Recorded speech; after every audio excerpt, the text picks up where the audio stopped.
Há 7 anos o milionário cego jantava sozinho. 7 anos escutando apenas o som da própria respiração no salão enorme. 7 anos com o eco de silêncio onde deveriam existir risos, passos, conversas, vida. 7 anos acreditando que o destino tinha decidido uma sentença irrevogável. Ninguém jamais se sentaria ao seu lado. Até que, numa noite como qualquer outra, alguém desafiou essa condenação. Uma menininha de apenas 2 anos, filha da faxineira, atravessou o salão, colocou uma cadeira ao lado dele e disse com simplicidade devastadora: "Eu sento com você." 5 palavras. 5 palavras capazes de quebrar 7 anos de escuridão. E nada, absolutamente nada, seria igual depois disso. Antes de continuar, me responde uma coisa. De qual cidade você está assistindo e que horas são aí onde você está agora? Eu amo ver até onde nossas histórias chegam. Eduardo Monteiro despertou às 6 em ponto, como sempre. Não porque desejasse, mas porque seu corpo tinha decorado uma rotina como quem memoriza um caminho para fugir da própria cabeça. A mão direita deslizou 42 centímetros até a mesa de cabeceira, alcançou o despertador, desligou. Silêncio. O tipo de silêncio que dói, que pesa, que parece preencher os ossos. Sentou-se na cama. Os pés tocaram o mármore gelado. Contou mentalmente 12 passos até o banheiro, virou à esquerda, 3 passos até a pia. A escova estava no lugar, a toalha na terceira barra cromada, tudo milimetrado porque, para alguém que não enxerga, desordem é perigo. Tomou banho no mesmo ritual automático de sempre, vestiu a mesma camisa de corte fino, azul marinho, calça impecável, sapatos caros importados de Londres. Elegância que ninguém veria. Cuidado com aparência que nunca seria admirada. Desceu as escadas, como fazia desde o acidente. A mão esquerda deslizava no corrimão, contando os degraus, 23. No último, seu Augusto, o mordomo, o aguardava com a voz polida. "Bom dia, doutor Eduardo." "Bom dia", ele respondia sem calor, sem cor, sem alma. O café já estava posto na cabeceira da mesa comprida. Pão francês com manteiga, café preto, suco de laranja que ele nunca tocava. Tudo no mesmo lugar. Tudo no mesmo silêncio. Cada mordida parecia uma lembrança repetida. Cada gole parecia uma sentença. O relógio suíço marcava o tempo como se zombasse dele, tic-tac tic-tac, lembrando de que a única coisa que se movia naquela casa era o tempo, não a vida. Às 7:30 estava no escritório. A assistente virtual lia documentos numa voz metálica. Eduardo comandava um império sem ver um único rosto. O teclado responderá à ponta de seus dedos com precisão clínica. Trabalhou até meio-dia. Almoçou sozinho. Trabalhou de novo até 7 da noite. E então o pior momento chegava, o jantar. A mesa comportava 16 pessoas. Ele sentava na ponta, sempre na mesma cadeira. Na outra extremidade, 8 metros de distância, havia apenas ausência. Seu Augusto servia o prato com discrição. Filé mignon ao molho madeira, purê, legumes. Eduardo comia ouvindo apenas o som do talher raspando porcelana. O vazio mastigava junto com ele. Ninguém falava, ninguém ria, ninguém existia. Até aquela noite. Ele acabava de levar a primeira garfada à boca quando ouviu. Pequenos passos. Rápidos. Levados pelo mármore. Eduardo parou de mastigar. "Clara!" A voz de Joana, a faxineira, ecoou nervosa da cozinha. Mas os passos não pararam. Se aproximaram. Engrossaram. Pararam ao lado dele. Então uma voz pequenininha, cristalina, perguntou: "Você tá sozinho?" Eduardo virou o rosto na direção do som, incapaz de responder. A criança arrastou uma cadeira pequena. O som metálico cortou o salão. Subiu com dificuldade, bufou, equilibrou-se. Depois anunciou: "Eu sento com você." Simples assim. Como se o mundo nunca tivesse sido complicado. Como se a cura fosse tão fácil quanto sentar ao lado de alguém que está sozinho. A respiração infantil era quente, viva, pulsante. Ele ouviu as pernas balançando no ar. Ela respirou fundo e disse: "Pronto." A voz dele saiu rouca. "Quem é você?" "Clara," disse ela, orgulhosa. "Eu tenho 2 anos. Quantos você tem?" Eduardo piscou, atordoado. 52. "Nossa, você é velho." Ela concluiu sem julgamento. "Mas tudo bem. Minha avó também é velha." Eduardo não sabia se ria, se chorava, se fugia. Antes que pudesse reagir, passos desesperados chegaram. "Clara." Joana, pálida, envergonhada. "Desculpa, doutor Eduardo, ela fugiu. Clara cruzou os bracinhos. Ele tá sozinho, mãe. Ninguém pode jantar sozinho. É triste. O salão inteiro congelou. Joana corou, pedindo desculpas. Mas Eduardo levantou a mão suavemente para silenciá-la. Ninguém tinha dito isso antes. Ninguém jamais tinha falado o óbvio. Uma criança o fez, sem medo, sem filtro, sem pena, apenas com verdade. Eduardo empurrou seu prato devagar na direção da menina. Você gosta de batata? Gosto, mas a crocante. Essa tá lisinha. Ele quase sorriu. Quase. E naquele quase, nasceu algo que ele não sentia havia anos: calor. 7 anos jantando sozinho. 7 anos ouvindo apenas a própria dor. Até que uma criança atravessou a escuridão sem pedir licença. E aquele jantar, que era apenas mais uma noite, tornou-se o início de algo impossível de imaginar. Durante 7 anos, Eduardo Monteiro não viveu, apenas existiu. A rotina dele era tão precisa que parecia um roteiro em looping, como se cada dia fosse apenas uma repetição do anterior, sem propósito além de passar o tempo. Ele era um homem respeitado no mundo empresarial, porém invisível no próprio lar. A mansão onde morava era impecável, silenciosa, bela e absolutamente morta. O acidente que tirou sua visão não destruiu apenas o sentido físico, mas também seu sentido de pertencimento. Antes, ele enxergava o mundo. Depois, passou a navegar por ele como alguém trancado dentro do próprio corpo. O sorriso morreu no mesmo dia em que os olhos deixaram de ver. Joana não sabia disso. Clara certamente não sabia. Seu Augusto, talvez, intuísse. Mas ninguém ousava tocar nesse território, porque ninguém cruzava a distância entre a cabeceira da mesa e o outro lado da sala. Uma distância que era mais emocional do que arquitetônica. Todo dia começava com uma repetição coreografada. Despertador. Toque frio do mármore. Passos contados. A busca tátil por objetos organizados como se fossem trilhos numa ferrovia. Eduardo não errava a posição de nada, porque errar significava perder o pouco controle que ele ainda acreditava possuir. Era por isso que ele comandava uma empresa inteira sem ver uma única planilha. A tecnologia lia tudo para ele. As pessoas falavam com ele através de telas. E ninguém, absolutamente ninguém, o tocava. Seu Augusto era a única presença verdadeiramente humana constante. Um homem discreto, leal, cujo trabalho era servi-lo, mas nunca invadir seu espaço. O mordomo era uma sombra silenciosa, como se temesse romper um equilíbrio frágil demais para ser manipulado. A mansão carregava esse mesmo comportamento. Tudo era organizado ao extremo, limpo ao extremo, controlado ao extremo. Tapetes alinhados, porcelanas simétricas, corredores desnudos de personalidade. Era como se o próprio lar tivesse absorvido a cegueira do dono, não enxergava cor, não enxergava vida. Eduardo preenchia relatórios, aprovava contratos, tomava decisões multimilionárias, mas não sabia qual era a cor do vestido que uma criança de escola usaria no aniversário dela. Não sabia o sabor de risadas infantis se espalhando pelos cômodos. Não conhecia o som de alguém chamando seu nome com afeto. Ele apenas existia. E por existirem apenas repetições, Eduardo começou a acreditar que era assim que sempre seria. Havia aceitado que nenhuma mão pegaria na dele. Que nenhuma voz infantil o chamaria de amigo. Que nenhuma presença atravessaria a barreira invisível de sua mesa de jantar. Mas naquele primeiro jantar com Clara, algo sutil mudou. Ele dormiu pensando no timbre da voz dela. A risada leve, as perguntas aleatórias, a ausência total de formalidade. Não era piedade, era pura curiosidade. No dia seguinte, quando o despertador tocou, ele percebeu que a respiração parecia diferente. Como se algo estivesse aguardando. Não era alegria, ainda não, mas era um tipo de expectativa. No café da manhã, ele perguntou a Augusto. A Joana vem hoje? O mordomo quase deixou o copo cair. Sim, senhor. Eduardo acenou, como se fosse apenas informação, mas seu corpo denunciava. Aquela rotina tinha uma fissura. Durante o trabalho, a voz eletrônica leu contratos e índices numéricos, mas Eduardo se pegava pensando na criança que reclamou da batata. O absurdo disso o desconcertava. Ele, um homem rígido, calculado, estava pensando em uma garotinha de 2 anos que simplesmente decidiu sentar ao lado dele.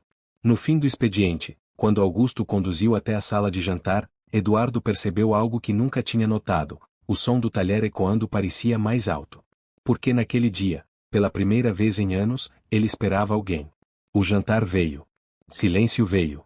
E Eduardo, sem admitir, ouviu os passos pequenos na mente. Mas ela não veio naquele momento. E, então, enquanto cortava a carne, ouviu: Dudu. Eu cheguei. A voz atravessou o salão como claridade através de cortinas grossas. Passos apressados. A cadeira sendo arrastada. O cheiro infantil de shampoo barato e balas de fruta. Ela veio. E Eduardo percebeu, apesar de nunca ter visto o rosto dela, que algo inesperado estava acontecendo. Porque ninguém atravessava aquele salão. Ninguém desafiava a etiqueta dessa casa. Ninguém sentava ao lado dele. Mas Clara sentava. E cada vez que ela aparecia, a mansão se desviava da sua sina de silêncio e cegueira emocional. Eduardo não sabia nomear aquilo. Não sabia reconhecer que estava começando a viver. Mas algo estava mudando, e ele, mesmo sem ver, podia sentir. Na terceira noite em que Clara apareceu, Eduardo já não esperava apenas a comida, esperava o som dos passos pequenos. Ele não ousava admitir isso nem para si mesmo, mas sua respiração mudava quando o relógio se aproximava das 7 da noite. Era como se o corpo tivesse acordado antes dele perceber. Clara entrou correndo, quase escorregou, subiu na cadeira e bateu palmas. Eu voltei. A frase simples atravessou o peito de Eduardo de uma forma estranha. Voltei. Voltar supõe permanência, supõe vínculo. Ele não estava acostumado com ninguém voltando para ele. As pessoas que mais amou tinham ido para sempre.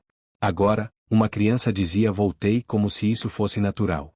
Joana veio logo atrás, ofegante e constrangida.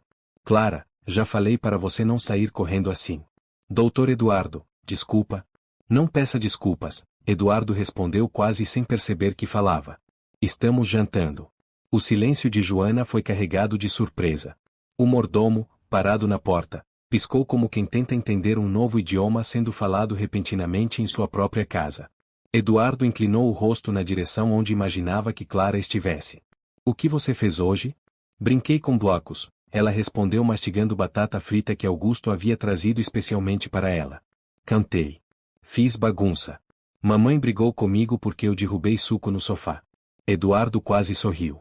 Bagunça é perigosa, ele disse num tom reflexivo. Clara não perdeu tempo. Não, bagunça é divertida. Joana regalou os olhos, morta de vergonha, mas Eduardo deixou escapar uma risada curta. Um som tímido, mas indubitavelmente vivo. Aos poucos, a rotina mudou sem ninguém autorizar oficialmente. Augusto passou a preparar 2 pratos. Clara ganhou batata frita crocante todos os dias. Um copo pequeno de suco de laranja era colocado à direita do prato infantil. Clara começou a desenvolver preferências, e Eduardo, um homem acostumado a decisões corporativas, passou a fazer negociações com uma criança sobre cenoura e pudim. A garota falava sem filtro, perguntava sem medo e invadia espaços sem pedir permissão. Ela perguntava: por que você usa óculos se não vê? Eduardo hesitava, depois respondia: porque as pessoas se assustam se eu não usar. Meus olhos não se movem. E ela dizia: são bonitos. Ninguém tinha dito isso em 7 anos. Outras vezes, ela perguntava: por que você mora sozinho? Eduardo engolia seco. Por quê? Quem morava comigo foi embora. Ela pensava por alguns segundos, como se reorganizasse o mundo dentro da cabeça. Você fala com eles às vezes? Ele não sabia responder. Não. A minha mãe disse que se a gente não fala com quem tá no céu, eles não sabem que a gente tem saudade. A frase perfurou Eduardo, simples e devastadora. Foi ali que ele percebeu: Clara não devolvia apenas ruídos ao salão. Ela devolvia significado. Aos poucos, ele começou a guardar as perguntas dela. Dudu, eu aprendi uma música. Cante. Ela cantava desafinada. Ele ouvia com seriedade. A cada noite, Clara trazia algo novo, como se fosse uma pequena mensageira da vida tentando ressuscitar algo nele. Seu Augusto observava da porta, muitas vezes enxugando discretamente um canto do olho. Joana, entre vergonha e gratidão, percebeu que Clara preenchia algo que ela mesma não compreendia. Eduardo passou a perceber sons que nunca tinha notado. O arrastar da cadeira. O bater de palmas. A risada espontânea. O balançar das pernas no ar. Clara era barulho, era vida, era interrupção, e interrupção era risco. Então por que ele permitia? Porque era melhor que o silêncio. Uma noite, depois que Clara saiu, Eduardo ficou sentado por longos minutos, mãos pousadas na mesa, sentindo o tecido da toalha. Algo nele estava inquieto. Ele chamou Augusto. Deixe os blocos dela no corredor. Perdão, senhor? Os blocos. Não guarde. Deixe lá. Augusto hesitou. Eduardo repetiu. Gosto do som quando ela brinca. Augusto assentiu. Foi a primeira ordem que quebrava o rigor daquele lar, e ninguém ousou contestar. Joana, ao ver os brinquedos espalhados, tentou recolher. Não, disse Eduardo, baixinho. Deixe. Joana não entendeu, mas obedeceu. E ali ela percebeu a primeira rachadura no gelo profissional que cercava a casa. Clara estava conseguindo o impossível sem saber. Ela estava ensinando o milionário cego a ouvir mais do que os ruídos. Estava ensinando o coração dele a perceber que o silêncio podia ser quebrado, sem destruição, sem desordem, sem perigo.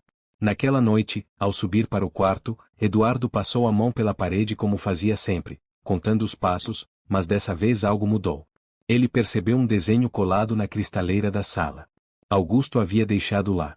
5 palitos, Clara tinha dito. Esse é você e esse sou eu.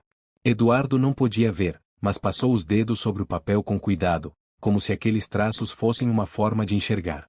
E, pela primeira vez em anos, ele teve vontade de descer para a sala de jantar mais cedo no dia seguinte, não pela refeição, mas porque alguém que não sabia nada sobre dor tinha decidido sentar com ele, sem querer, estava ensinando-o a viver.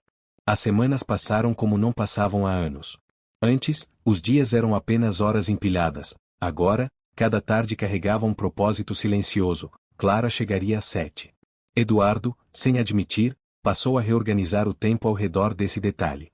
Não dizia em voz alta, mas o corpo denunciava. Ele terminava as reuniões antes, enquadrava o jantar, ajustava o passo. Seu Augusto reparou primeiro. Havia algo diferente no semblante do patrão, uma suavidade discreta, quase imperceptível, mas real. A rigidez nos ombros começava a afrouxar. O mordomo passou a preparar 2 pratos antes mesmo da criança entrar pela porta. Era como se o próprio funcionário apostasse num futuro que Eduardo ainda não ousava imaginar. Clara virou rotina. Nos corredores, encontravam-se marcas, blocos coloridos no chão, sapatinhos esquecidos, desenhos infantis colados onde não deviam estar. No começo, Augusto recolhia tudo, afinal, aquela casa tinha regras, e desordem era ameaçadora. Mas um dia Eduardo perguntou. Augusto, onde estão os blocos de Clara? Recolhi, senhor. Um silêncio pesado caiu. Depois, Eduardo disse calmamente. Deixe onde ela largou. Mas senhor, a casa. A casa está muito vazia, respondeu Eduardo. O mordomo ficou sem palavras. Era a declaração mais humana que ouvirá dele em anos. A casa realmente ganhou sons que não existiam, risadinhas, batidas de brinquedos, cantigas desafinadas ecoando pela sala de jantar. O cachorro do vizinho às vezes latia e Clara respondia latindo de volta, fazendo Eduardo rir, aquele riso pequeno, tímido, mas genuíno. Na terceira semana, Clara chegou correndo e anunciou. Eu trouxe música. Ela começou a cantar, um repertório infantil torto, notas tortas, letra trocada. Eduardo escutou tudo com seriedade como se estivesse diante de uma soprano no teatro municipal. Quando ela terminou, ele aplaudiu. Clara abriu um sorriso tão grande que seu Augusto teve vontade de sorrir também. Sério? Perguntou ela. Sério, respondeu Eduardo. Então eu canto de novo. E cantou mais 2 vezes. Eduardo ouviu as 3. Mas Clara não era apenas luz, era tempestade também. Tinha opinião, teimosia, birras. Uma noite, Augusto colocou cenoura cozida em seu prato. Ela olhou com horror. Eu não gosto. Clara, isso é feio, repreendeu Joana. Mas eu não gosto. Eduardo permaneceu em silêncio por um momento. Depois disse.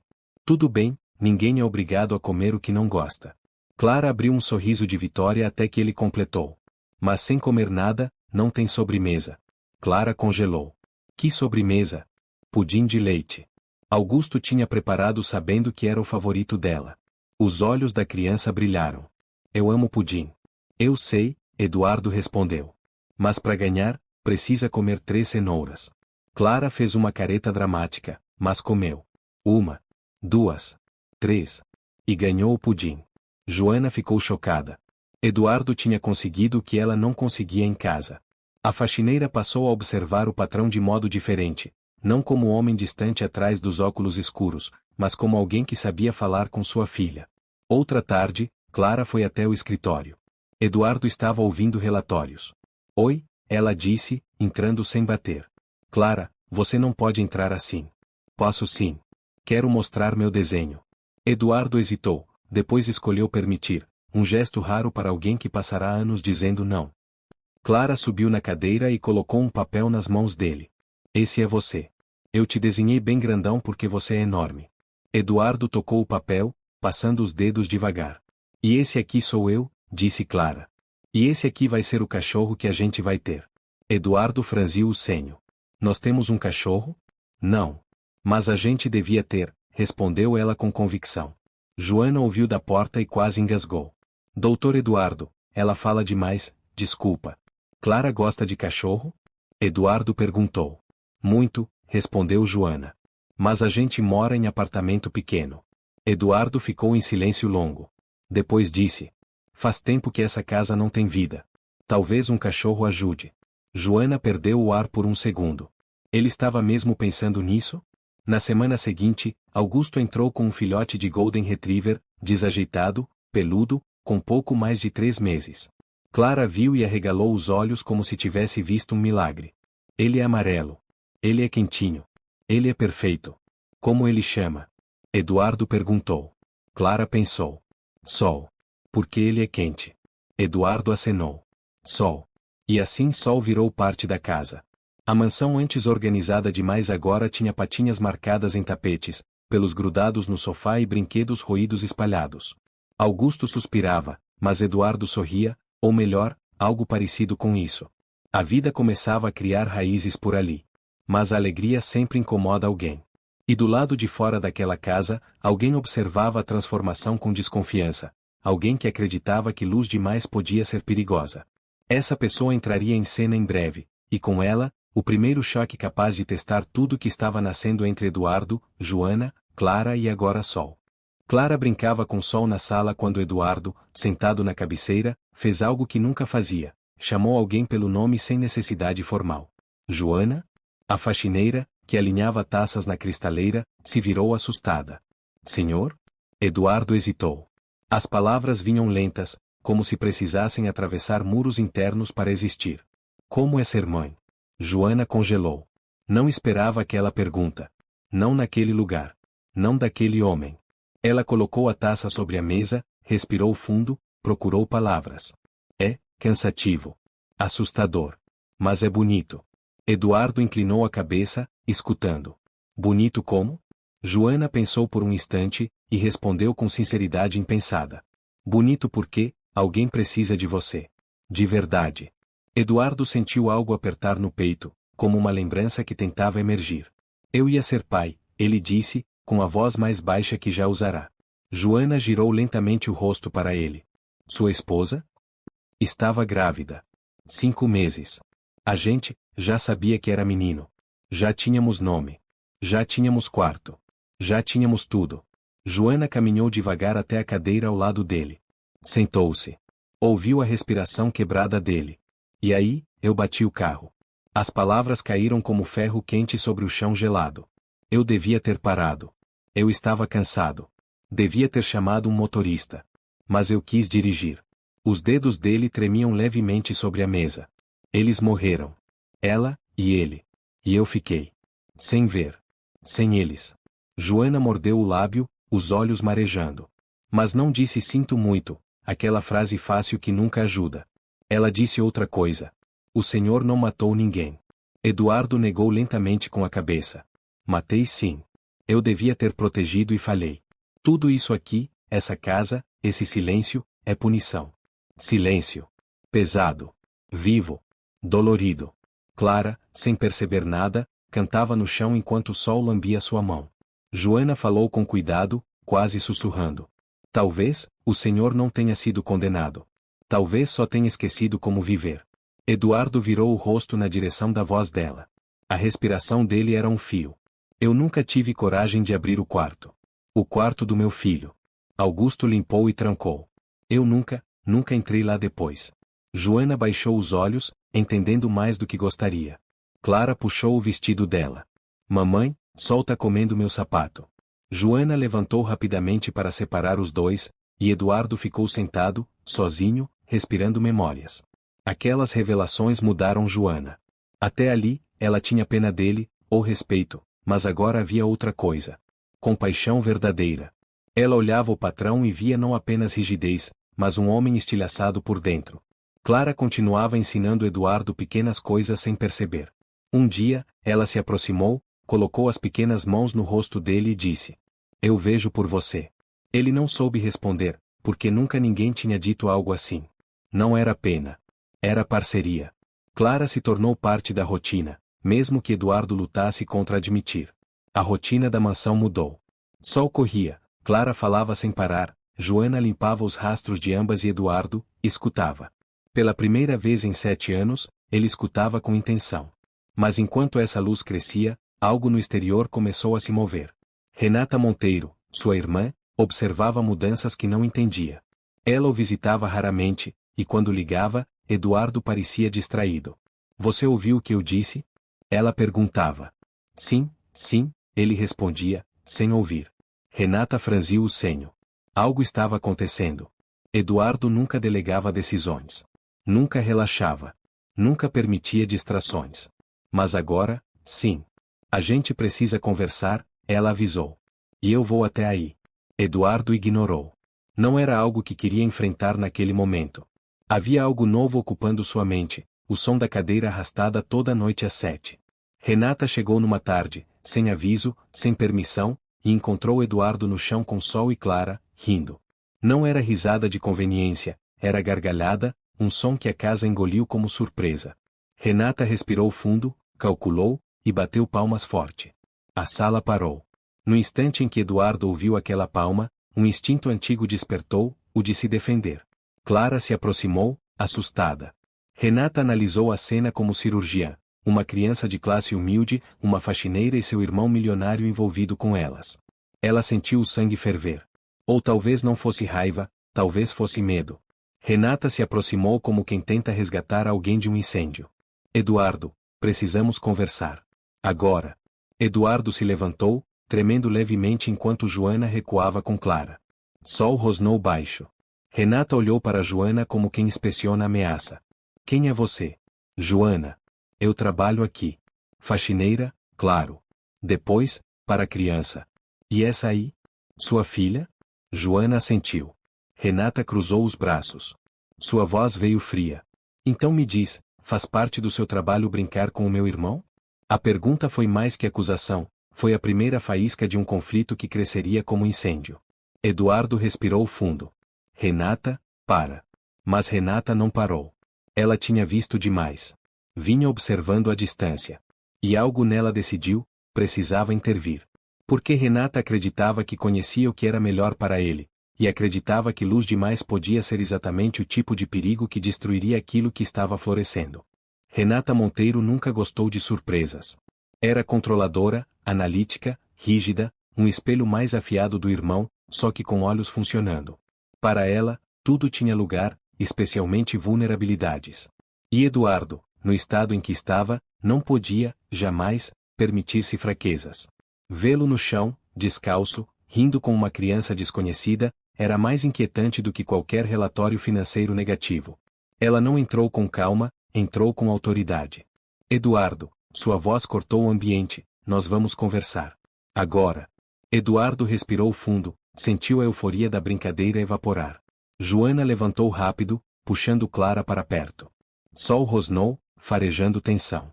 Renata se aproximou como quem recolhe alguém de um campo de perigo. "Quem são essas pessoas?" "Joana, minha funcionária", Eduardo respondeu, tentando manter firmeza. "E a criança?" Renata encarou Clara como quem analisa uma peça fora do lugar. "A filha dela", respondeu Joana, com dignidade discreta. Renata arqueou a sobrancelha com desdém. "E desde quando faz parte do contrato emocional de uma faxineira trazer a filha para a sala íntima do patrão?" Eduardo sentiu algo que não sentia há muito tempo, raiva. "Renata, basta." "Não, não basta", ela continuou, avançando um passo. "Você nem enxerga, Eduardo. Você nem sabe quem realmente tem entrada na sua casa. Você acha que isso é amizade? Afeto genuíno? Não é." Sua voz afiou-se. "Isso é fragilidade. Exposição. Manipulação disfarçada." Joana prendeu a respiração. Clara abraçou sua perna. Eduardo cerrou os punhos. Joana não é assim. Renata deu uma risada amarga. Como você sabe? Faz quanto tempo que você a conhece? Ela se virou para Joana. 2 meses? 3? Isso é tempo suficiente para ganhar terreno, Eduardo. É tempo suficiente para alguém pobre identificar sua fraqueza e se infiltrar. As palavras feriram fundo, mais pela crueldade implícita do que pelo conteúdo. Eduardo avançou um passo. Saia daqui. Eu não vou a lugar nenhum, Renata disse, firme. Até você entender que está sendo enganado. Clara, pequena, corajosa, saiu de trás da mãe e disse com voz firme. Joana não engana ninguém. Ela é minha mãe. Renata lançou um olhar frio. Crianças repetem o que lhes ensinam. Não tem julgamento. Eduardo sentiu a dor subir dos ossos. Ele não suportava a injustiça, e ali estava a primeira ameaça real a essa luz que começava a nascer. Renata se aproximou e baixou a voz. Eduardo, você está projetando. Você está vendo nessa menina o filho que perdeu. Está vendo nessa mulher a esposa que morreu. Isso não é real. É fuga. E vai te destruir. A menção ao passado caiu como lâmina. Eduardo recuou como se tivesse sido empurrado. Não fale dela. Renata não recuou. Alguém precisa falar. Você está se agarrando a substitutos. E substitutos sempre quebram. Eduardo virou o rosto, tremendo. Clara correu para ele, segurou a mão dele, pequena sobre a grande. Dudu, por que estão brigando? Renata olhou para a criança com frieza. Por que adultos fazem escolhas ruins quando deixam sentimentos controlar tudo? A explosão veio. Saia! Eduardo gritou.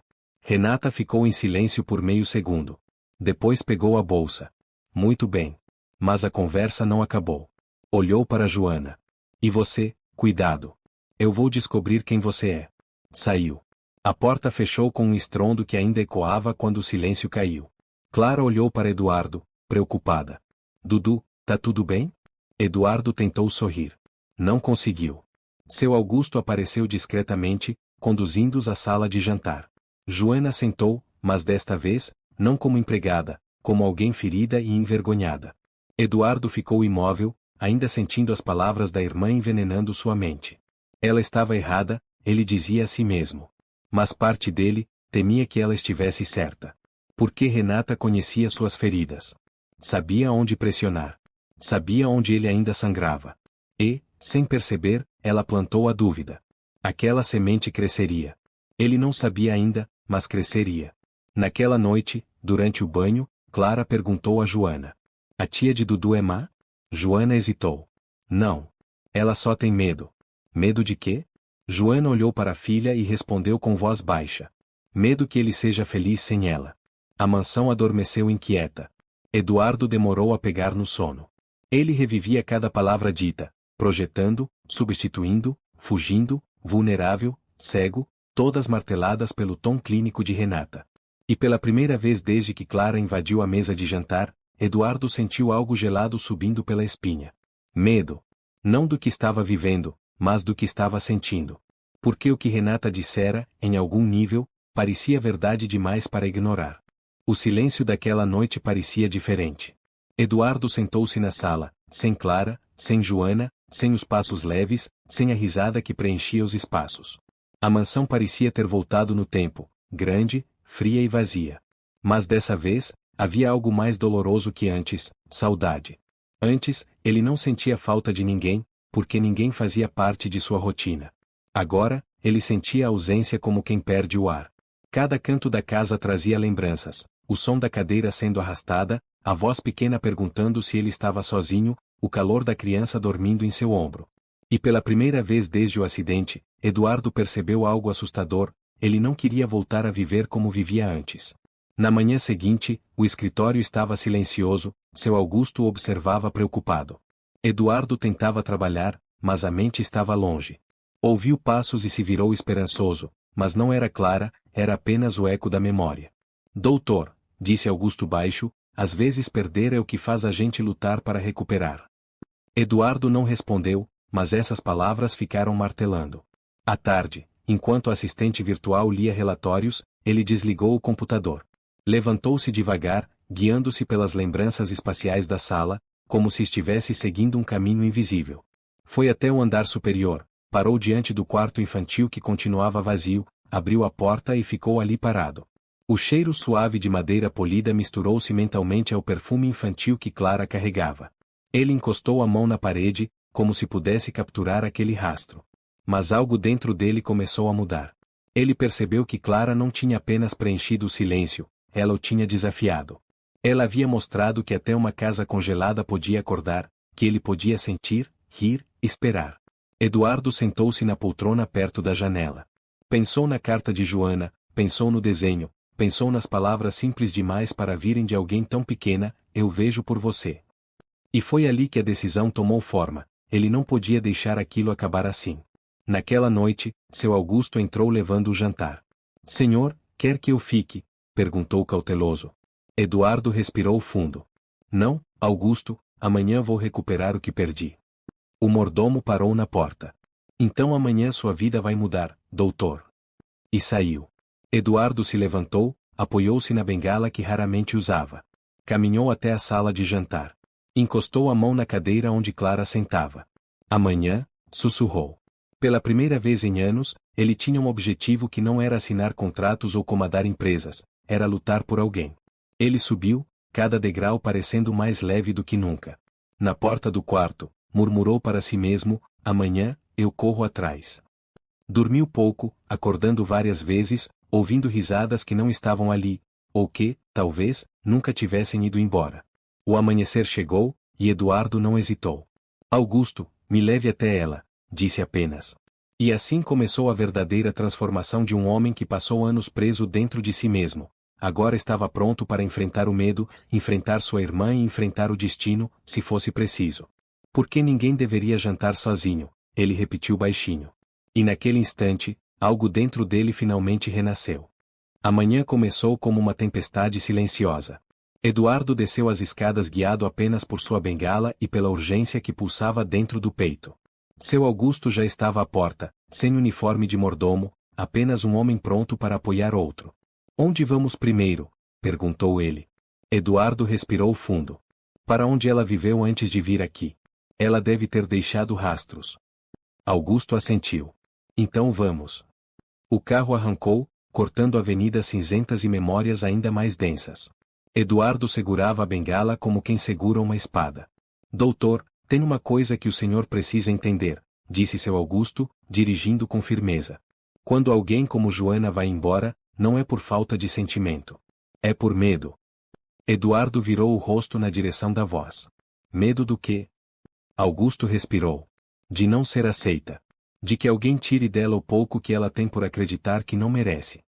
Eduardo sentiu as palavras como lâminas.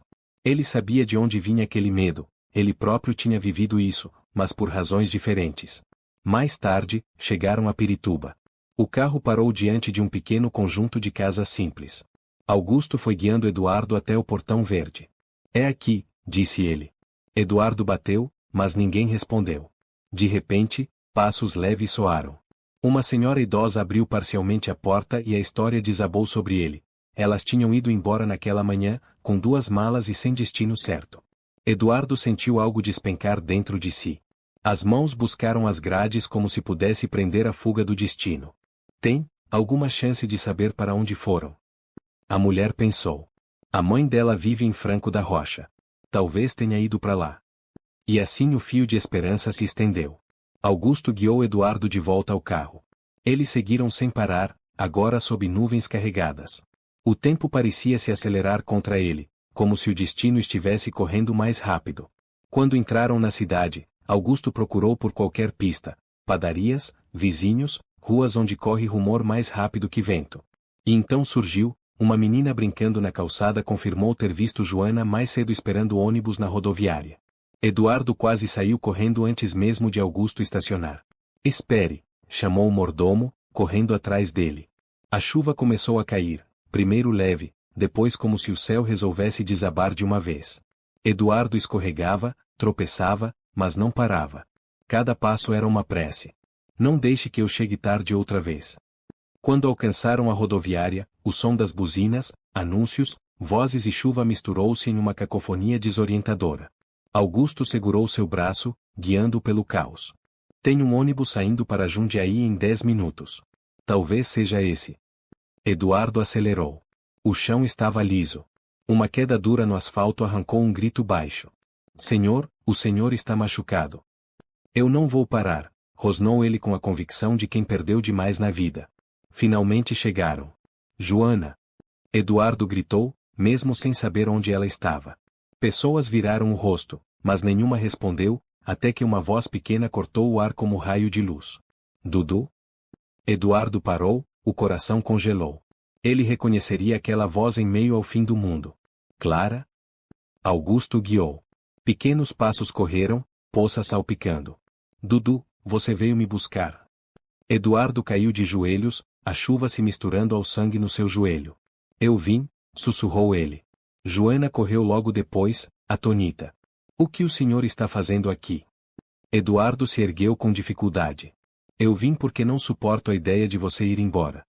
A chuva, o barulho do terminal, o medo, a dor, tudo desapareceu por um instante. Eram só 3 pessoas ali, lutando contra o destino. E então Eduardo disse o que precisava dizer: não vá embora. Eu preciso de vocês.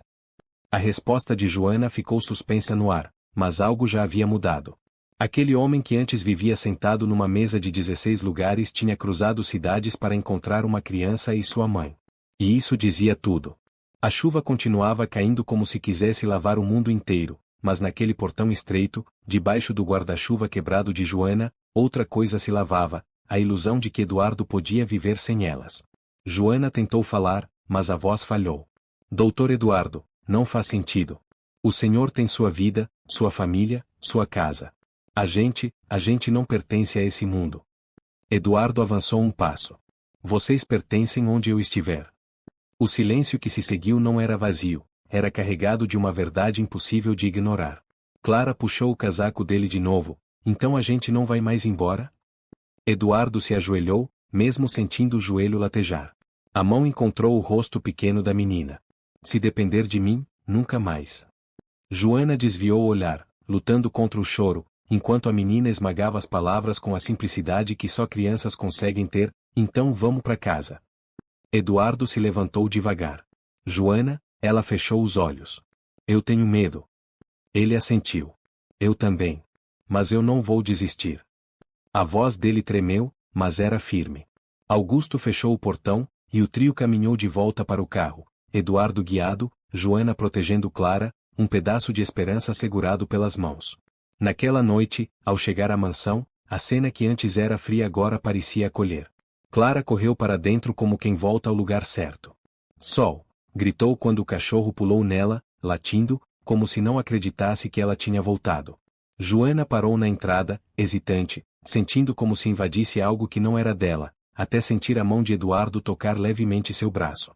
Bem-vinda de volta. Ela respirou fundo, quase como quem aprende a existir naquele espaço pela primeira vez. Eduardo subiu devagar, guiado por Augusto. A dor do joelho agora não importava. Ele precisava enfrentar outra tempestade, Renata. No dia seguinte, ela chegou com o advogado, expressão fria. Ao entrar na sala de estar e ver Joana sentada com Clara e Sol deitado aos pés dela, Renata congelou. Eduardo, o que é isso? Ele se levantou. Minha vida. Renata avançou, você está cometendo o mesmo erro. Deixa essa mulher te arruinar e eu, Eduardo ergueu a mão. Chega. Renata travou. Nunca tinha visto o irmão assim. Eu posso perder dinheiro, posso perder poder, posso perder reputação. Mas eu não vou perder o que me trouxe de volta à vida. Renata engoliu seco. O advogado a observou, esperando. Você vai se arrepender, murmurou. Talvez, respondeu Eduardo. Mas vai ser minha escolha. A irmã ficou imóvel, até desviar o olhar, pela primeira vez, derrotada por algo que não sabia combater. O amor. Joana observava tudo calada, prendendo a respiração. Quando Renata saiu, Eduardo sentou-se, exausto. Clara correu e pulou no colo dele. Agora tudo bem, né, Dudu? Ele sorriu cansado. Agora sim. Mas aquela vitória era só o primeiro passo. A cura não viria com um abraço, nem com uma decisão. Eduardo ainda carregava fantasmas, Joana ainda carregava inseguranças, Clara ainda era ponte, e pontes balançam com ventos fortes. O destino ainda tinha capítulos a escrever, e não seriam fáceis. Porque convivência testa o que o afeto promete, expõe rachaduras que o amor tenta ignorar e cria novas feridas quando velhas cicatrizam. Mas naquela noite, guardados da tempestade, jantaram juntos pela primeira vez depois da despedida. Eduardo sentiu as mãos pequenas ao lado dele, ouviu Clara contar trivialidades, sentiu Joana se mover em silêncio, e percebeu que lutar valeu a pena. Agora ele precisava descobrir como sustentar aquilo. Porque o amor salva. Mas também exige. Os dias seguintes pareciam um reencontro silencioso entre três mundos quebrados tentando aprender a ser um só. Eduardo acordava cedo como sempre, mas agora esperava ouvir passos pequenos correndo pelo corredor. Clara aparecia sem anunciar, subia na cama dele, empurrava sua cabeça e dizia: "Acorda, Dudu, o sol já acordou." Ele ria, e fazia anos que não ria pela manhã. Mas Joana caminhava diferente pela mansão. Já não estava ali apenas como funcionária. Andava como alguém que tenta não ocupar espaço demais, alguém que teme ser expulsa a qualquer momento. Eduardo percebia o cuidado nos passos dela, percebia quando ela segurava a respiração ao passar perto da porta do escritório, como se tivesse medo de invadir território. À noite, quando Clara dormia no quarto de hóspedes, Eduardo quase sempre encontrava Joana sentada na cozinha, com uma xícara de chá, como quem tenta processar um mundo que nunca imaginou habitar. Naquela noite, ele entrou devagar, guiado pelo cheiro de camomila. "Posso sentar?" perguntou. Ela assentiu. Eduardo encontrou a cadeira pela memória tátil da mesa. "Você ainda acha que não pertence aqui?" perguntou baixinho. Joana demorou. "Acha que eu pertenço?" Eduardo respirou fundo. "Eu nunca tive tanta certeza de algo." Ela não respondeu, mas o silêncio dela dizia que queria acreditar. A rotina se estabilizou. Clara ia à creche, Joana cuidava da casa, Augusto fazia as compras, Eduardo trabalhava, mas agora com pausas para ouvir Clara cantar desafinado, perguntar coisas absurdas ou inventar histórias. Mas, por trás do riso, outra sombra crescia. Renata não tinha desistido. Uma tarde, Joana encontrou uma carta na portaria, notificação jurídica, um lembrete de que havia uma batalha sendo travada fora das paredes daquela casa. Joana guardou no bolso. Não contou a Eduardo. Ele estava crescendo, abrindo o peito, ela tinha medo de quebrá-lo de novo. Mas às vezes, esconder é pior do que revelar. Numa terça-feira cinzenta, Eduardo chamou Joana ao escritório. "Augusto me contou que algo chegou ontem." Joana congelou. "Por que não me mostrou?" Ela hesitou. "Porque achei que o senhor já tem problemas demais." Eduardo ergueu o rosto. "Joana, você não entende. Quando esconde, me trata como fraco. E eu não sou." Ela engoliu seco. "Eu só queria proteger você." Eduardo se levantou devagar. "Então me proteja ficando. Lutando comigo. Não me escondendo do problema." Joana desabou numa cadeira, os olhos cheios. "Eu não sei lutar nesse mundo." Eduardo sentou ao lado dela, guiado pelo som da respiração trêmula. "Então aprende comigo. Porque agora estamos juntos." As palavras dela não saíram, mas o silêncio finalmente não era medo, era entrega. No jantar daquela noite, Clara percebeu o clima tenso e colocou um pedaço de frango no prato de Eduardo. "Eu divido porque você é meu amigo", disse séria. Os adultos se olharam. Aquela simplicidade era um lembrete cruel de como a vida deveria ser. Mais tarde, Eduardo chamou Joana para a sala de estar. "Eu não pedi que você fosse perfeita. Só pedi que fosse verdadeira." Joana respirou fundo. "Eu tenho medo de perder tudo." Eduardo tocou o ombro dela, firme, mas gentil. "Eu também. Mas a diferença é que agora eu tenho algo a perder." Joana chorou sem esconder. Eduardo a abraçou devagar, como quem segura porcelana rachada, não para evitar quebrar, mas para dizer que se quebrar, ele estaria ali para juntar. Clara apareceu sonolenta, arrastando o cobertor. "Abraço o grupo?" Os dois riram, e a tensão se dissolveu no abraço infantil.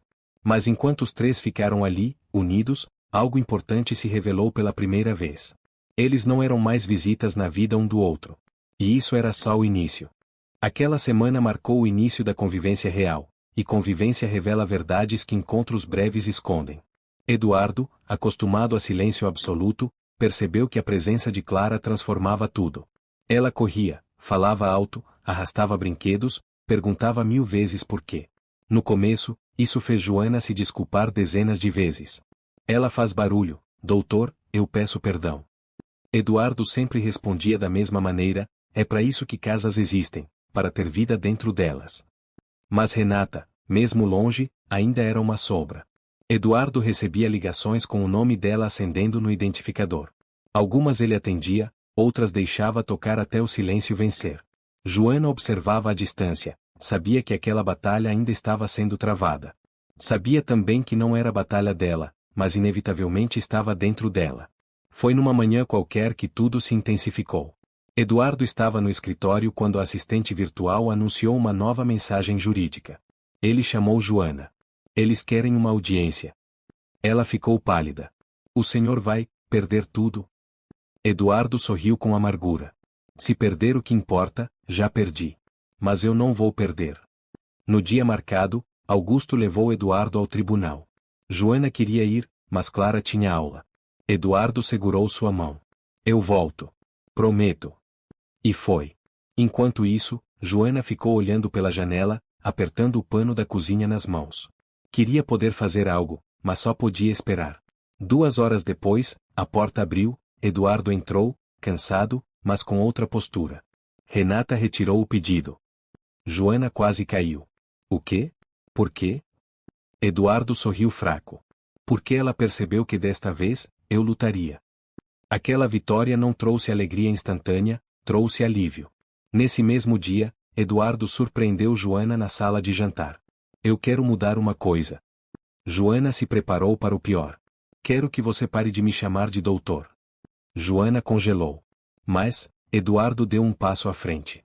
Eu não sou seu patrão. Eu sou parte da sua vida, e você da minha. Me chama pelo nome.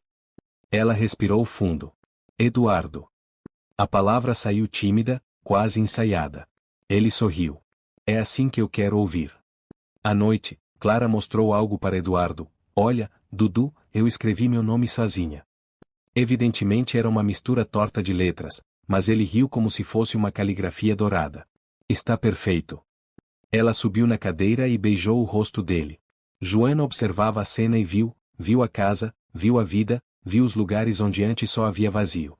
Mas algo estava prestes a mudar. Algo que testaria não apenas o vínculo deles, mas a fé naquilo tudo. Numa tarde, enquanto limpava o escritório, Joana encontrou uma caixa caída atrás da escrivaninha. Sabia que era algo íntimo, mas Clara a descobriu antes. Eduardo entrou e congelou ao sentir o som da caixa sendo aberta. As memórias inundaram o ambiente, sapatinhos azuis, ultrassons que ele nunca viu, fotos que ele nunca mais tocou. Eduardo desmoronou, mas dessa vez, não sozinho, Joana e Clara ficaram ao lado dele. E foi naquele chão frio que a verdade que ele mais temia escapou. Eu não sei se eu consigo, Joana segurou sua mão. Então a gente segura você. E Clara encostou a testa na dele. Eu vejo por você. Aquela frase atravessou camadas que nenhum terapeuta ou conselho jamais alcançou. Eduardo fechou os olhos, respirou fundo, segurou Clara e soube, ali, naquele instante, que ele não estava mais lutando contra a vida. Ele estava lutando por ela. Mas toda cura pede preço. Toda abertura pede risco. E o destino ainda não tinha mostrado sua última prova. Porque amar alguém não é trazer para casa, é aprender a não fugir quando o medo volta. E o medo voltaria. O que Eduardo não imaginava era que o maior teste ainda estava à espreita, um teste que obrigaria não apenas ele, mas Joana, Clara e até Renata a escolher entre passado e futuro. A revelação daquela caixa havia rompido um dique que Eduardo manteve fechado por 7 anos. Nos dias que seguiram, algo mudou nele, ele falava menos, se recolhia mais cedo, permanecia um pouco mais calado no jantar. Clara percebia, com sua insistência infantil, tentava devolver cor aos espaços. Desenhava flores e colava na porta do escritório, inventava músicas, puxava a mão dele para mostrar cada traço feito com lápis torto. Mas uma noite, enquanto Clara dormia no sofá, Joana se aproximou do escritório. Eduardo estava sentado na poltrona, a caixa no colo, passando os dedos pelas bordas como quem tenta decifrar um mapa secreto. Ela não falou nada, apenas sentou no chão, ao lado dele. O silêncio entre os dois era pesado, mas não distante. Eu ia ser pai, ele murmurou. E fui roubado disso. Joana levantou o rosto. O senhor não foi roubado, o senhor sobreviveu. Eduardo respirou fundo. Sobreviver não é viver. Joana engoliu seco. Agora é. Ele virou o rosto em direção à voz dela. Só porque você entrou. Joana hesitou. Eu não curei você. Eduardo negou com a cabeça. Ninguém cura sozinho. Você só me mostrou onde estava escuro. Joana colocou a cabeça no braço da poltrona, perto do joelho dele. E quem mostra a luz também carrega a sombra. Eduardo deixou a mão cair sobre os cabelos dela, sem ver, mas achando com precisão de quem já memorizou a presença. Eu não quero que você seja sombra. Quero que você seja destino. Joana fechou os olhos. Nunca alguém havia dito isso a ela, não daquele jeito. A ideia de ser escolhida, não tolerada, era assustadora demais para acreditar. Mas Eduardo acreditava, e ele dizia com convicção que não tinha antes. Nos dias seguintes, algo começou a florescer. Ele não apenas esperava Clara, esperava Joana. Esperava suas falas, seus passos, sua respiração. Ele se pegava pensando nela durante ligações de trabalho. E um dia, sem querer, falou em voz alta durante uma reunião virtual: a Joana deve estar limpando a sala agora. Houve silêncio do outro lado da ligação, e Eduardo se deu conta do que tinha dito. Sorriu. É que agora não estou mais sozinho, explicou. Os executivos não entenderam, mas ele não se preocupou. Então veio a tempestade de verdade. Renata voltou, mas diferente. Não estava com arrogância, mas com algo mais perigoso: culpa. Eu não quero mais brigar, disse ela ao entrar. Eduardo ficou em silêncio, esperando o golpe oculto. Eu fiz aquilo por medo. Medo de te ver quebrar outra vez. Eduardo respondeu baixo: eu estava quebrado antes. Não agora. Renata respirou fundo e tirou algo da bolsa, uma caixa pequena com laço. Isso era da Beatriz. Eu guardei porque achei que você nunca ia querer olhar. Eduardo estendeu a mão tremendo, tocou o veludo. Eu quero agora. O laço se desfez com ele e dentro havia uma aliança antiga, a que Eduardo tinha dado a Beatriz. Joana viu de longe, parada na porta, e seu coração apertou de medo. Aquela aliança era fantasma, era peso, era a vida anterior. E ela se perguntava se tinha espaço naquele coração para competir com alguém que já não estava ali. Clara entrou correndo, tentando subir no colo de Eduardo. Ele abraçou a menina firme. O que Joana não esperava aconteceu ali. Ele colocou a aliança ao lado e disse para Renata: meu futuro está aqui. Renata engoliu seco. Olhou para Joana, pela primeira vez com algo raro no rosto: respeito.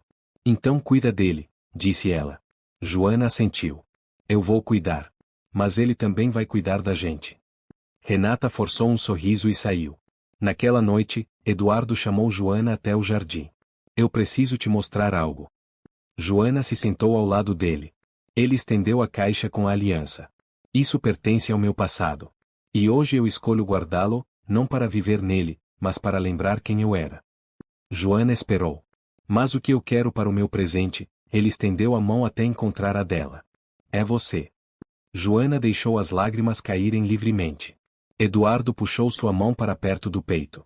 Eu estava enterrado com eles. Você me trouxe de volta. E foi ali, naquela noite tranquila, que o maior medo de Joana começou a dissolver. Talvez, só talvez, ela fosse suficiente. Mas o destino ainda tinha uma revelação guardada, aquela que mudaria tudo na forma como eles se viam e no futuro que achavam que tinham. A casa parecia respirar diferente. O chão antes frio agora tinha passos, a sala tinha risos, as paredes, antes testemunhas silenciosas, agora guardavam histórias contadas por uma criança que não sabia medir o impacto de existir. Eduardo sentia isso de forma tão física que às vezes parava no corredor apenas para ouvir Clara cantando, Joana chamando, sol correndo. Eram sons que anos atrás lhe teriam causado dor, agora eram trilha de cura. Mas a mudança verdadeira veio devagar, silenciosa, como as transformações mais profundas costumam vir. Joana não se escondia mais tanto, deixou de pedir desculpas a cada sorriso, passou a tocar o ombro de Eduardo sem medo, entrou no escritório sem hesitar. E Eduardo, sem perceber, começou a procurá-la quando não a ouvia. Ele se acostumou, e quando alguém se acostuma com a presença de outro, já não sabe viver sem ela. Uma noite, Eduardo estava na varanda, Clara dormia e sol roncava aos seus pés. Ouviu passos atrás dele. Joana. Você ainda pensa neles? Perguntou ela. Ele assentiu lentamente. Todos os dias. Joana respirou. E dói? Eduardo aproximou a mão da dela. Dói, mas de outro jeito. Antes doía porque eu queria ir junto. Agora dói porque eu tenho motivo para ficar. Joana fechou os olhos, aquela resposta era uma daquelas que se guardam para sempre.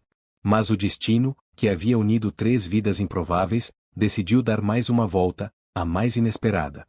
2 meses depois, Joana descobriu. Sentou-se no banheiro, olhando para um teste positivo com as mãos tremendo. Estava grávida. Foram minutos longos, como se sua vida inteira fosse rearranjada ali mesmo, entre azulejos frios e medo quente. Não sabia se chorava ou sorria, fazia ambos. Eduardo estava no escritório quando ela entrou sem bater, algo que nunca fazia. Eu preciso falar com você. A voz dela falhava. Eduardo sentiu imediatamente o peso. Senta, disse com calma. Joana sentou, apertando o teste na mão. Mas as palavras travaram. Eduardo inclinou-se na direção dela, encontrando o som da respiração. O que aconteceu? Ela colocou o teste na mão dele. Silêncio. O universo inteiro ficou suspenso, como se esperasse o coração dele reagir antes da mente. Eduardo segurou o pequeno objeto. O que é isso? Joana engoliu a seco. Estou grávida. A frase caiu como raio. Eduardo ficou imóvel, sem ar. Não se mexeu por longos segundos. Joana pensou que ele fosse desmoronar, até que ele levantou a cabeça devagar. A voz dele saiu quebrada, mas viva. Vou ser pai? Joana acenou com a cabeça, as lágrimas finalmente escapando. Eduardo passou as mãos no rosto, tremia. Diz de novo. Ela repetiu. Você vai ser pai. Foi como se uma barragem estourasse, ele segurou a borda da mesa, respirou fundo, tentando comandar o próprio corpo. Depois, sem aviso, começou a chorar, não de dor, mas de algo muito mais intenso. Joana correu até ele, ajoelhou-se ao seu lado, segurou sua mão. Eduardo apertou-a com força. Joana, eu achei que Deus tinha me tirado isso para sempre. Ela chorava junto agora. Eu tenho medo. Eu não sei se consigo. Eduardo passou a mão pelo rosto dela. Você já conseguiu, você salvou a minha vida sem perceber. Imagine o que vamos fazer juntos. Joana encostou a testa no ombro dele. Mas e o seu passado? E se, Eduardo interrompeu, firme, meu passado não se repete. Ele me ensinou. Agora eu sou outro homem. Nos dias seguintes, Eduardo acordou diferente. Tocava a barriga de Joana sempre que ela passava perto, como se já conversasse com quem estava dentro. Clara, ao descobrir, gritou de alegria, eu vou ser irmã. E passou a desenhar 4 bonequinhos em vez de 3. Ela, Eduardo, Joana e o bebê. Renata veio visitá-los, o choque no rosto dela foi real. Mas algo nela se amoleceu. Parabéns, disse sem ironia. Pela primeira vez, Joana e Renata se olharam como família possível, não como ameaça. Mas Eduardo, ao lado de Joana naquela noite, olhando Clara dormir, não conseguiu evitar o pensamento esmagador. Eu tenho tudo para perder. E amar profundamente sempre traz esse risco. Mas ele olhou para Joana, segurou sua mão e decidiu, se amar é arriscar tudo, então ele arriscaria. Porque agora ele tinha futuro. E futuro tem nome. A primavera chegou devagar sobre a mansão Monteiro, como se soubesse que ali morava gente reaprendendo a florescer. Eduardo sentava-se cada manhã na varanda, o rosto voltado para o sol, ouvindo passos leves correrem atrás dele. Clara agora tinha 8 anos e lia alto suas histórias favoritas. Joana, com paciência que o destino ensinou a forjar, tricotava à sombra, e nos braços dele dormia um bebê, 2 meses de vida, respiração tranquila, peso pequeno que mudava mundos. Eduardo apertava o filho contra o peito e lembrava dos fantasmas, não com dor, mas com gratidão. Porque agora entendia, quem perde, aprende a valorizar quando algo chega. E às vezes, aquilo que chega não substitui o que se foi, apenas expande o coração para caber tudo. O passado não partiu, ele se reorganizou. Joana olhou para o marido e sorriu. 5 anos antes, ela era uma faxineira lutando para sobreviver com uma filha pequena e um salário que mal segurava o aluguel. Hoje, era esposa, mãe de 2, dona de um lar que jamais imaginou. Como a vida muda, pensou baixinho. Eduardo virou o rosto. O que você está pensando? Ela sorriu. Em como a gente chegou até aqui. Eduardo acariciou a testa de Té. Foi difícil. Joana assentiu. Foi. Ele completou, mas valeu. Os dois se olharam, sem vergonha, sem medo, sem dúvida. Clara parou de ler e perguntou, Dudu, você é feliz? Eduardo demorou para responder, não por incerteza, mas para sentir a verdade completa. Sim. Eu sou muito feliz. Clara sorriu, satisfeita, e voltou a ler. Sol abriu um olho preguiçoso aos pés da cadeira, como se confirmasse que estava tudo certo. Renata ainda aparecia, às vezes para reclamar, às vezes para vigiar, mas com o tempo, deixou de ser inimiga e virou tia. O mundo não tinha ficado perfeito, mas tinha ficado possível. Eduardo lembrava bem, 7 anos jantando sozinho, sem ouvir risada, sem sentir vida. E então uma menininha de 2 anos arrastou uma cadeira e disse, eu sento com você. 5 palavras que rasgaram o escuro em que ele vivia. 5 palavras que abriram a porta para tudo que veio depois: amor, luta, medo, perda, reencontro, transformação, futuro. Agora ele entendia algo que levou uma vida para aprender. Não é a grande chance que salva um homem, é o gesto pequeno que o encontra no fundo do poço. No fim da tarde, Clara fechou o livro. Acabou. Eduardo sorriu. Lê outro. Clara bufou rindo, você só gosta de ouvir minha voz. Eduardo inclinou o rosto. É a minha vista. Clara pulou no colo dele, abraçando o pai e o irmão ao mesmo tempo. Joana se aproximou, encostou a cabeça no ombro de Eduardo. Ali, naquele abraço apertado, o mundo inteiro cabia. O sol baixava, pintando o céu de laranja, e Eduardo agradeceu, não por ter sobrevivido ao acidente, não por ter recuperado uma vida que julgava perdida, mas por ter sido encontrado. Às vezes, a salvação chega de mãos pequenas, com cheiro de shampoo infantil e teimosia inabalável. Às vezes, ela apenas pergunta, você tá sozinho? E tudo muda para sempre.